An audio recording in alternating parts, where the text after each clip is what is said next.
अजगर। बहुत वर्ष पहले एक राजा की दो रानियां थीं। बड़ी रानी शोभा बहुत अच्छे स्वभाव की दयावान स्त्री थी।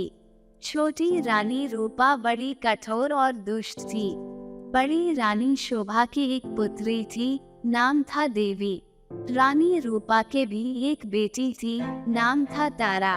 रानी रूपा बड़ी चालाक और महत्वाकांक्षी स्त्री थी। वह चाहती थी कि राज्य की सत्ता उसके हाथ में रहे। राजा भी उससे दबा हुआ था। रानी रूपा बड़ी रानी और उसकी बेटी से नफरत करती थी। एक दिन उसने राजा से कह दिया कि रानी शोभा और देवी को राजमहल से बाहर निकाल दिया जाए। राजा रानी रूपा की नाराजी से डरता था।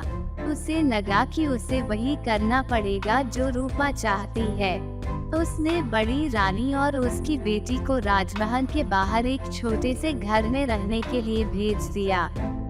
लेकिन रानी रूपा की घृणा इससे भी नहीं हटी।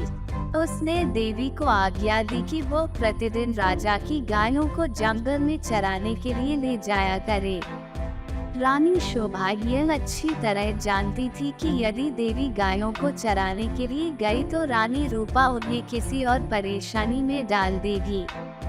इसलिए उसने अपनी लड़की से कहा कि वह रोज सुबह गायों को जंगल में चरने के लिए ले जाया करे और शाम के समय उन्हें वापस ले आया करे। देवी को अपनी माँ का कहना तो मानना ही था, इसलिए वह रोज सुबह गायों को जंगल में ले जाती।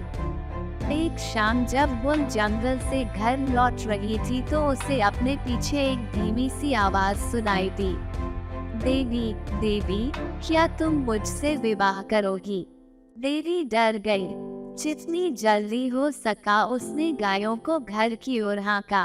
दूसरे दिन भी जब वह घर लौट रही थी तो उसने वही आवाज पुनः सुनी।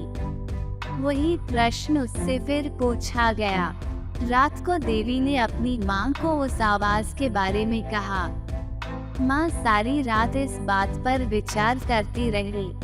सुबह तक उसने निश्चय कर लिया कि क्या किया जाना चाहिए।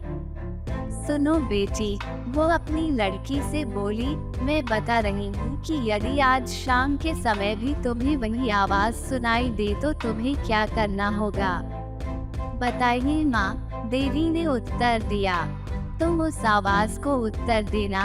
रानी शोभा ने कहा, कल सुबह तुम मेरे घर आ जाओ, फिर मैं तुमसे विवाह कर लूंगी। लेकिन माँ, देवी बोली, हम उसे जानते तक नहीं।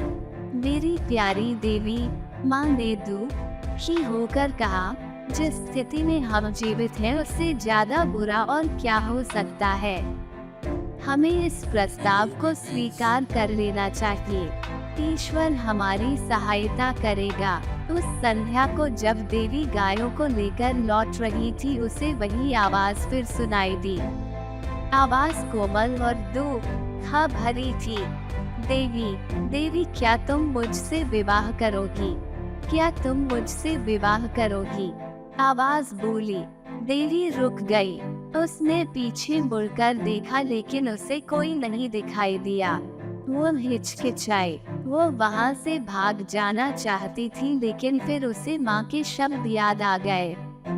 वो जल्दी से बोली, हाँ, यदि तुम कल सुबह मेरे घर आ